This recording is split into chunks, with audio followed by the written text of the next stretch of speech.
Hello dear student, स्वागत है आप सभी का एक बार फिर से अपने चैनल टारगेट गुरुकुल पर। हम लोग एंट्रेंस एग्जाम 2025 के लिए सिविक्स की सीरीज देख रहे हैं, जिसमें हम लोग ऑलरेडी जो 2 चैप्टर्स हैं वो कर चुके हैं।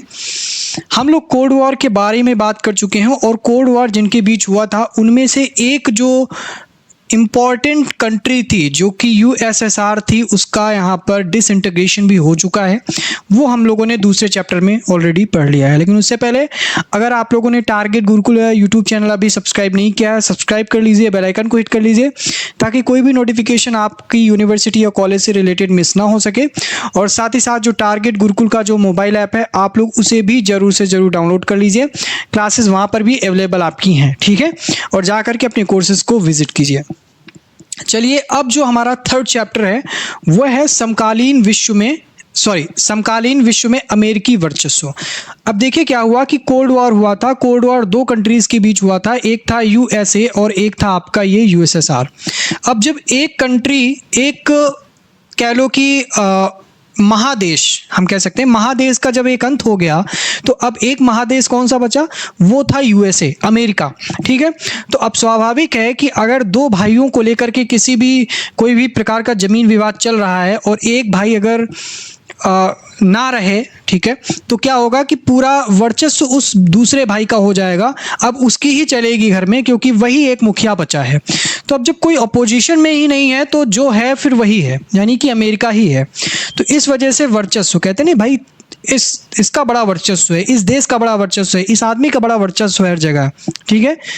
तो कहते हैं नरेंद्र मोदी जी का बहुत बड़ा वर्चस्व है पूरे देश पर, क्योंकि अब ऐसा कह सकते हैं कि सारा कंट्रोल उन्हीं के हाथों में, सारी पावर उन्हीं के हाथों में है, ठीक है। तो अब यूएसए के साथ ऐसा हुआ, जब उनका विरोधी ही नहीं बचा तो सारी पावर अमेरिका के पास आ गई। अब इस चैप्टर में आपको ये बताया गया है कि कहाँ कहाँ ऐसा लगा कि हाँ, अमेरिका ही आपका सुप्रीम पावर है। ऐसी कहाँ कहाँ कंडीशन आई कि जो हेगेमनी है पूरे विश्व की वो अमेरिका के पास है। तो उसी चैप्टर में हम बात करेंगे। लेकिन यहाँ पर जब आप देखेंगे, यहाँ पर आपको बहुत सारे मल्टीपल एमसीक्यूज दिखेंगे, ठीक है। लेकिन मैं नहीं जा रहा हूँ, मैं इन एमसीक्यूज पे बहुत ही कम बात करूँगा। मैं अपने उस इंपॉर्टेंट टॉपिक पे बात करूँगा जो आपके एंट्रेंस एग्जाम के लिए इंपॉर्टेंट है, और वहीं से आपके क्वेश्चंस बनेंगे। हालांकि कुछ क्वेश्चंस होंगे जो हम यहाँ पर देख लेंगे, अभी हम उस पर बात नहीं करते हैं। पहला क्वेश्चन हम यहाँ पर देख लेते हैं, क्योंकि पहला क्वेश्चन आपके वर्चस्व को ही रिप्रेजेंट कर रहा है, ताकि आपकी डिफिनेशन भी थोड़ी क्लियर हो जाए। फिर हम कुछ इंपॉर्टेंट पॉइंट्स बताएंगे, थोड़ी सी एक 5 से 10 मिनट की स्टोरी बताएंगे, उसमें से जो इंपॉर्टेंट क्वेश्चन हो नोट कर लेना, ठीक है। इस चैप्टर में से वही पूछा जाएगा। हम पूरे एमसीक्यूज को लेकर के बैठने वाले नहीं, हम वो नहीं बताएंगे जो आपके लिए इंपॉर्टेंट नहीं है। हालांकि आप अपना एमसीक्यूज वगैरह बाद में देख सकते हैं, ठीक। अब देखिए, वर्चस्व के विषय में निम्नलिखित में से कौन सा कथन गलत है। यानी कि कोई एक ऐसा यहाँ पर स्टेटमेंट है जो वर्चस्व को डिफाइन नहीं करता है। कौन सा है, देखो, इसका अर्थ किसी एक देश का नेतृत्व या प्राबल्य है। बिल्कुल, ये तो होगा ही, किसी एक देश का ही नेतृत्व होता है, एक ही देश का जो क्षमता होती है वो प्रदर्शित की जाती है, ठीक है। फिर है कि इस शब्द का प्रयोग प्राचीन यूनानी एथिक्स की प्रधानता को चिन्हित करने के लिए किया जाता है। बिल्कुल, यहाँ पर वर्चस्व का शब्द यही उपयोग है। वर्चस्वशील देश की सैन्य शक्ति अजेय होती है। बिल्कुल, इसको कोई हरा नहीं सकता है। जो वर्चस्वशील कंट्री है उसकी जो मिलिट्री पावर है वो बहुत ही, मतलब आप कह सकते हो कि उसको कोई एकदम अजेय तो होती है, उसको एक और शब्द में बोलेंगे बहुत बेहतरीन तरीके से, वो अजीत होती है, यानी कि उस पर कोई जीत नहीं प्राप्त कर सकता है, ठीक है। फिर वर्चस्व की स्थिति नियत होती है। एक बार वर्चस्व कायम कर लिया, उसने हमेशा के लिए वर्चस्व कायम कर लिया। नहीं, ये कथन गलत है। इस वजह से ये ऑप्शन सही होगा, क्योंकि वर्चस्व का मतलब ये नहीं है कि अगर अब अमेरिका है तो अमेरिका ही हमेशा रहेगा। हो सकता है कि आने वाले समय में कोई और कंट्री हो जिसके पास पूरी हेगेमनी आ जाए या वर्चस्व आ जाए, ठीक है। तो ये ऑप्शन जो है वो सही होगा, क्योंकि ये स्टेटमेंट ही रॉन्ग है। Clear? Which of the following statements regarding dominance is incorrect, वो है आपका ये ऑप्शन नंबर डी। अब थोड़ा सा हम अपने लैंग्वेज में आते हैं, जो इस चैप्टर में इंपॉर्टेंट है वो हम बात करते हैं। तो देखिए क्या हुआ, बात है 1990 की, 1990 की बात है। 1990 में क्या हुआ, इराक ने कुवैत पर हमला कर दिया। ये नोट करते रहिएगा, इंपॉर्टेंट है। इराक ने कुवैत पर हमला किया और ये पहला ऐसा समय था कि किसी कंट्री ने किसी कंट्री पर हमला किया हो और उस पर दबाव बनाया जा रहा हो कि आप ऐसा क्यों कर रहे हो, लेकिन वो अपनी हरकतों से बाज नहीं आया। वो इराक ऐसी पहली कंट्री थी। इराक ने कुवैत पर हमला किया, लेकिन इराक मान नहीं रहा था। सारी कंट्रीज मना कर रही थी ऐसा मत करो। इवन यूनाइटेड नेशंस को यहाँ पर हस्तक्षेप करना पड़ा, ठीक है, संयुक्त राष्ट्र संघ को बहुत बार मना करने के बावजूद इराक नहीं माना। तो यूनाइटेड नेशंस ने एक एक्शन लिया कि इराक के खिलाफ आक्रमण करवाने का, ठीक है। अब यूनाइटेड नेशंस ने एक अपनी सेना भेजी। यूनाइटेड नेशंस की अपनी कोई सेना नहीं होती है, लेकिन यूनाइटेड नेशंस ने कई कंट्रीज की सेनाओं को मिला करके, कई कंट्रीज की जो फोर्सेस थे, आर्म फोर्सेस को मिला करके इराक के खिलाफ मोर्चा खोलने, यानी इराक के खिलाफ युद्ध करने की बारी आई, आक्रमण करने की बारी आई। तो यूनाइटेड नेशंस ने क्या कहा कि यहाँ पर 34 कंट्रीज चॉइस की, सेलेक्ट की, और उन 34 कंट्रीज की जो आर्म फोर्सेस थी उनको इकट्ठा किया और कहा कि जाओ भैया इराक के खिलाफ युद्ध लड़ो, क्योंकि इराक अपनी हरकतों से बाज नहीं आ रहा है, इराक कुवैत पर हमला किए जा रहा है, ठीक है। अब पता नहीं क्या रीज़न था, किस वजह से हमला किया, इराक का कोई लालच था पेट्रोल वगैरह को लेकर के कुवैत पर हमला करने का, अब वो बात की बात है, लेकिन ये हरकतों से बाज नहीं आया तो इसके खिलाफ जंग खोलनी पड़ी। तब देखो यहाँ पर एक ऐसा मोमेंट आया कि हाँ, लगा कि अमेरिका का ही पूरे विश्व पर कब्जा है, या सॉरी वर्चस्व है। इस 34 कंट्रीज में अमेरिका भी एक कंट्रीज था, लेकिन जो पूरी 34 कंट्रीज का जो एक आर्म फोर्सेस था उसमें से 70% जो आर्म फोर्सेस थी वो अमेरिका की ही थी। तो यहाँ पर लगा कि वास्तव में अमेरिका के पास पावर तो है, तभी तो इसकी 70% आर्म फोर्सेस ली गई है।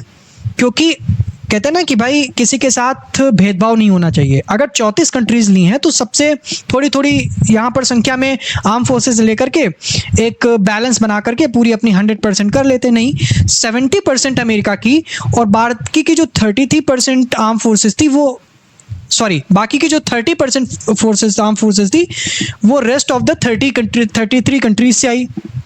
इसका मतलब अमेरिका सुप्रीम पावर था, इसका मतलब कि अमेरिका के पास मिलिट्री की सुप्रीम पावर थी।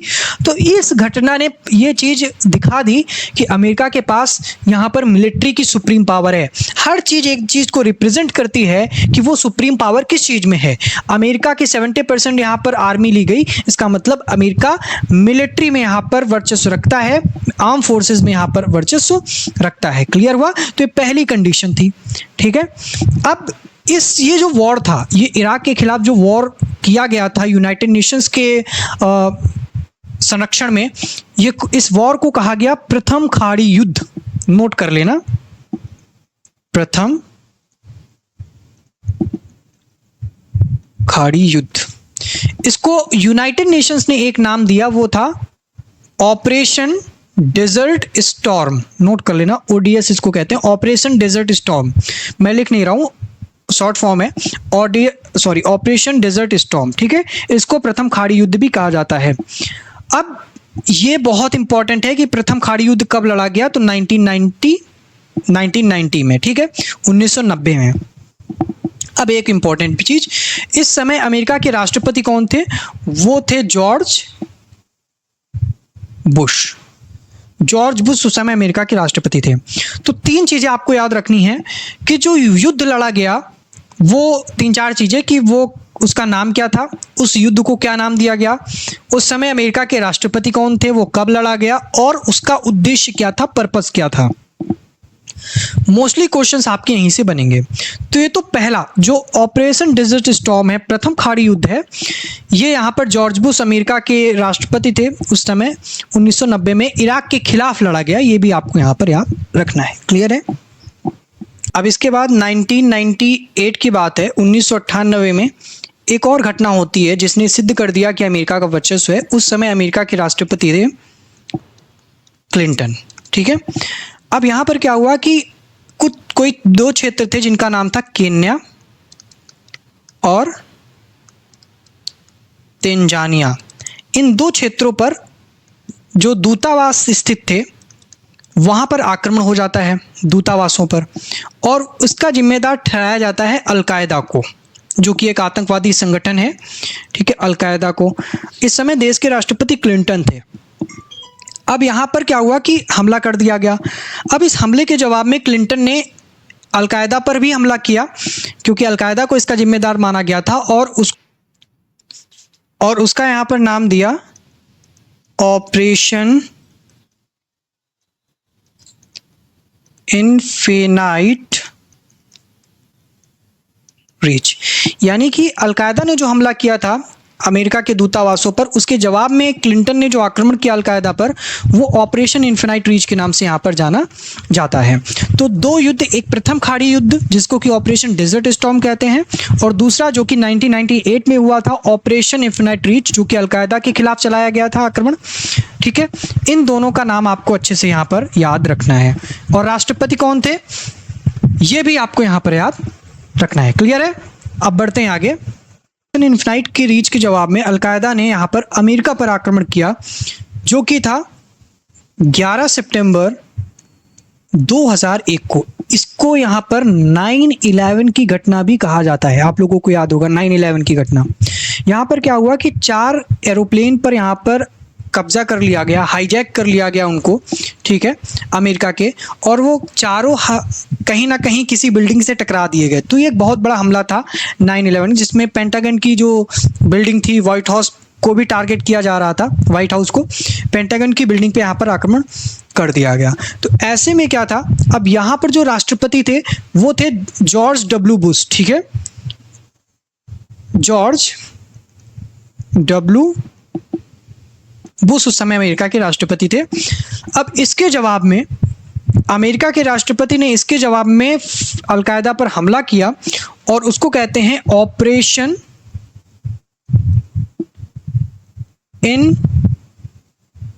Enduring freedom. Operation enduring freedom, ठीक है। तो ऑपरेशन इंड्यूरिंग फ्रीडम ये कब किया गया? ठीक है, ये 2011 में ही किया गया था, और किसके खिलाफ किया गया? अलकायदा के खिलाफ, क्योंकि ये 9/11 की घटना का जवाब था। क्लियर है? ठीक है, तो जॉर्ज डब्ल्यू बुश उस समय अमेरिका के यहाँ पर राष्ट्रपति थे। इतनी चीजें क्लियर हैं। 3 जो बड़े बड़े वॉर हुए, एक प्रकार से कि बैटल हुए, वॉर तो नहीं बैटल हुए, इन पर आपको फोकस करना है। कब हुआ, पर्पस क्या था, एक सीक्वेंस से चला आ रहा है। इन्होंने इस पर आक्रमण किया, फिर उसके जवाब में इनका आक्रमण हुआ, फिर ये हुआ। ठीक है, अब एक और घटना हुई बाद में, ये थोड़ा सा इन तीनों चीज़ों से हट करके है, क्योंकि अमेरिका को लग रहा था कि इसके पास पावर है, क्योंकि अरे अमेरिका हर एक आतंकवादी हमलों का जवाब दे रहा था। ठीक है, तो ऐसे में अमेरिका के वर्चस्व की कहानी जो है वो जगजाहिर हो जाती है। 19 मार्च 2003 की बात है। 19 मार्च 2003 को अमेरिका ने क्या किया, एक ऑपरेशन चलाया जिसको कि कहते हैं ऑपरेशन इराकी फ्रीडम। इसकी इराकी युक्ति अभियान, ऑपरेशन इराकी फ्रीडम, ये ऐसा बताया जाता है कि अमेरिका ने इस वजह से चलाया क्योंकि इराक जो है वो पहले से ही, आपने देखा कि इराक ने कुवैत पर हमला किया था। इराक अपने परमाणु बम या एटॉमिक बम बना रहा था, या फिर अपने हथियारों का एक जखीरा इकट्ठा कर रहा था। अमेरिका और बड़ी बड़ी कंट्रीज़ को भी डर था कि कहीं इराक किसी पे हमला करना कर दे, अपने परमाणु बम का उपयोग करके, या जो भी हथियार बना रहा है उसका गलत इस्तेमाल ना करे। इस वजह से ये ऐसा लगाया गया दिमाग कि इन लोगों ने, शायद अमेरिका ने इसी वजह से ऑपरेशन इराकी फ्रीडम चलाया है, इराक पे हमला किया है, लेकिन ऐसा नहीं था। अमेरिका का उद्देश्य कुछ और ही था। जब ये सारी जांच पड़ताल हो गई तो पता चला कि नहीं, इराक तो ऐसा कुछ भी नहीं कर रहा है, उसके पास तो कुछ है ही नहीं अभी। तो फिर ये दिमाग लगाया कि अमेरिका ने केवल ये बहाना बताया था कि हम इस वजह से आक्रमण कर रहे हैं, लेकिन मेन मकसद था इराक के जो पेट्रोल के संग्रह थे उन पर आक्रमण करना, उनको कब्जे में करना। तो यहाँ पर गलत मकसद था अमेरिका का, एक लालच का मकसद था। इस वजह से अमेरिका ने यहाँ पर हमला किया। तो ये 4 घटनाएं आपको यहाँ पर याद रखनी है। क्लियर हुआ? ठीक है, आई होप कि ये चीज़ें समझ में आएंगी। चारों घटनाओं के बारे में आपको जानकारी होनी चाहिए। अब कुछ क्वेश्चन जो यहाँ से मेरे को सही लगेंगे वो हम यहाँ पर देख ही लेते हैं। जैसे ये पहला ही क्वेश्चन हुआ कि अमेरिकी प्रभुत्व का दौर माना जाता है। अमेरिकी प्रभुत्व का दौर एक ध्रुव, मैंने कहा था ना, जब यूएसएसआर और यूएसए थे तब 2 ध्रुव थे, अब एक ध्रुव, क्योंकि यूएसएसआर बचा नहीं। एक ध्रुव का मतलब एक ही देश का यहाँ पर कब्जा है, ठीक, वर्चस्व है, कब्जा नहीं है, वर्चस्व है। एक ध्रुव यानी कि यूनिपोलर वर्ल्ड की बात यहाँ पर कर रहा है। ठीक है, अगला है प्रथम खाड़ी युद्ध संबंधित था, किससे था? सोवियत संघ, ईरान, अफगानिस्तान से, मिस्र, फिलिस्तीन, ईरान और इराक झगड़े से, अमेरिका द्वारा अपने साथी देशों की सेनाओं के साथ इराक पर हमले से। ये ऑप्शन नंबर सी इसका करेक्ट आंसर है। ठीक है, तो अब देखो हर एक चीज़ अगर आप स्टोरी वाइज समझोगे कितना टाइम लगा, बिल्कुल नहीं लगा। ठीक है, जो भी आपके 15 से 20 मिनट गए होंगे, लेकिन चीज़ें समझ में आई। अब आप एमसीक्यूज कर सकते हो, तो यही एक तरीका होता है किसी भी विषय को पढ़ने का। ठीक है, युगोस्लाविया में बमबारी यहाँ पर कब हुई थी? 1999 में। ठीक है, एक जो इम्पोर्टेंट है मैं बस वही बताऊंगा आपको। अमेरिकी प्रभुत्व एक ध्रुवीय विषय दौर कब? हाँ, अमेरिका का वर्चस्व कब से आया? अमेरिका का प्रभुत्व 1991 से, क्योंकि इस समय यूएसएसआर जो है वो समाप्त हो गया था। इस वजह से अमेरिका का जो एक वर्चस्व है वो स्थापित हो गया था। किस देश की सैन्य क्षमता गुणात्मक दृष्टि से सर्वोच्च कोटि की है? स्वाभाविक है कि अमेरिका की ही बात हो रही है। सारी चीज़ें तो मैंने बता ही दी हैं। ठीक है, इम्पॉर्टेंट नहीं है, इम्पॉर्टेंट नहीं है। अमेरिका से बाहर वैसे ये भी नहीं है, ये भी नहीं है। हाँ, ये संयुक्त राष्ट्र संघ से इराक के विरुद्ध बल प्रयोग की अनुमति मिलने पर कितने देशों की 6,60,000 सेना ने इराक, यानी 6,60,000 टोटल यहाँ पर थे। ठीक है, वो 34 देशों की सेना थी। मैंने बोला ना 34 देशों में 33 देश 30% शेयरिंग पे थे, और 1% जो था, सॉरी, एक कंट्री थी जो पूरी 70% थी, वो थी आपकी अमेरिका। ये चीज़ मैंने क्लियरली बोल दी है। ठीक है, किस देश के विरुद्ध अभियान के लिए? हाँ, अभी देखो, किस देश के विरुद्ध सैन्य अभियान के लिए ऑपरेशन डेजर्ट स्टॉर्म प्रथम खाड़ी युद्ध कहा जाता है? इसको ऑपरेशन डेजर्ट स्टॉर्म भी कहते हैं, प्रथम खाड़ी युद्ध भी कहते हैं। इराक, बोला ना, इराक ने कुवैत पर हमला किया था और फिर उसके जवाब में यूनाइटेड नेशंस ने सेना भेजी थी। तो सबसे पहला पॉइंट। ठीक है, प्रथम खाड़ी युद्ध को किसकी संज्ञा दी गई? इंपॉर्टेंट है, इसको कंप्यूटर युद्ध भी कहा जाता है। जो ऑपरेशन डेजर्ट स्टॉर्म है इराक के खिलाफ, जिसे प्रथम खाड़ी युद्ध कहते हैं, उसको कंप्यूटर युद्ध की संज्ञा दी गई। ठीक है, अगला है, किस वर्ष न्यूयॉर्क स्थित वर्ल्ड ट्रेड सेंटर पर आतंकी हमला हुआ? मैंने बोला था ना कि पेंटागन पर हमला हुआ था। उसी में से एक और बिल्डिंग थी, 4 एरोप्लेन थे, तो एक तो पेंटागन की बिल्डिंग से टकराया, एक शायद पेंसिल्वेनिया में, शायद नहीं, गिरा ही था, एक पेंसिल्वेनिया में गिरा था। ठीक है, एक पेंसिल्वेनिया में गिरा था, और एक आपका वर्ल्ड ट्रेड सेंटर पर, ठीक है, न्यूयॉर्क स्थित एक वर्ल्ड ट्रेड सेंटर बिल्डिंग है, वहां पर गिरा था। वो 11 सितंबर 2001 को। ये चीज मैंने बताई है, ऑप्शन नंबर बी इसका राइट आंसर होगा। ठीक है, किसके विरुद्ध विश्वव्यापी युद्ध आरंभ करने की घोषणा को ऑपरेशन इंड्यूरिंग फ्रीडम कहा गया? आतंकवाद के खिलाफ। ठीक है, उग्रवाद, नक्सलवाद, कुछ नहीं, आतंकवाद, क्योंकि आतंकवाद मतलब अलकायदा के खिलाफ। अगला है, वर्चस्व वाले देश से दूर रहना किस नीति को प्रदर्शित करता है? अगर हाँ, वर्चस्व वाले देश के, अलगाववादी, हम भैया किसी भी देश के साथ नहीं जाना चाहते, विशेषकर जो वर्चस्व वाले देश हैं। अलगाव मतलब थोड़ा सा अलग होना, आइसोलेट करना खुद को। ठीक है, नेक्स्ट है आपका, भारत अपने, नहीं, लगभग कितने लाख भारतीय, ये भी नहीं है। अमेरिका द्वारा 19 मार्च 2003 को किस देश पर सामने हमला किया गया था? मैंने बोला कि मकसद कुछ और था, पेट्रोलियम उत्पादों पर करना, वो इराक पर हमला था। ठीक है, यानी कि इराक हमले से कहानी मैंने शुरू की थी और इराक हमले पर ही मैंने खत्म की। ठीक, ये चीज आपको थोड़ा सा याद रखना है। 4 इंपॉर्टेंट वॉर्स थे। ऑपरेशन इनफाइनाइट रिच किन 2 देशों के अमेरिकी दूतावासों पर हुए हमले के जवाब में की गई थी? ऑपरेशन, वो थे केन्या और तंजानिया। मैंने आपको बोला ना, केन्या और तंजानिया के दूतावासों पर अलकायदा को जिम्मेदार ठहराया गया 1998 में, कि उन लोगों ने यहाँ पर हमला किया है। क्लियर है, आगे बढ़ते हैं। बस इतना इंपॉर्टेंट था आपके लिए। तो ये 4 जो वॉर हैं, ये आपको यहाँ पर याद रखने हैं। ठीक है, कौन कौन से? प्रथम खाड़ी युद्ध, जिसको हम लोग ऑपरेशन डेजर्ट स्टॉर्म कहते हैं, operation infinite reach, then operation enduring freedom, and then operation Iraqi freedom. ये 4। ठीक है, इनके नाम नोट कर लो। इस देश के राष्ट्रपति कौन थे, कब हुआ, पर्पस क्या था, ठीक है, और 9/11 की घटना। बस इतना इंपॉर्टेंट है। और वर्चस्व क्या होता है, उसकी डिफिनीशन क्या है, कौन सी कंट्रीज थी, कोल्ड वॉर के कुछ पॉइंट्स उठा लेना, सारे इंक्लूड करके आपका यही से ये पूरा चैप्टर कंप्लीट हो जाएगा। और ज़्यादा फोकस करने की इस पर जरूरत नहीं है। ठीक है, नेक्स्ट वीडियो में हम नेक्स्ट चैप्टर को देखेंगे और आपको सजेस्ट करेंगे कि टारगेट गुरुकुल का जो मोबाइल ऐप है, आप लोग उसे डाउनलोड कर लें। डाउनलोड करके जो भी बैचेस चल रहे हैं, कोर्सेज चल रहे हैं, जाके उनको विजिट करें, इनरोल करें, और साथ ही साथ अपनी तैयारी को और आसान बनाएं। ठीक है, थैंक यू सो मच, मिलते हैं नेक्स्ट वीडियो में।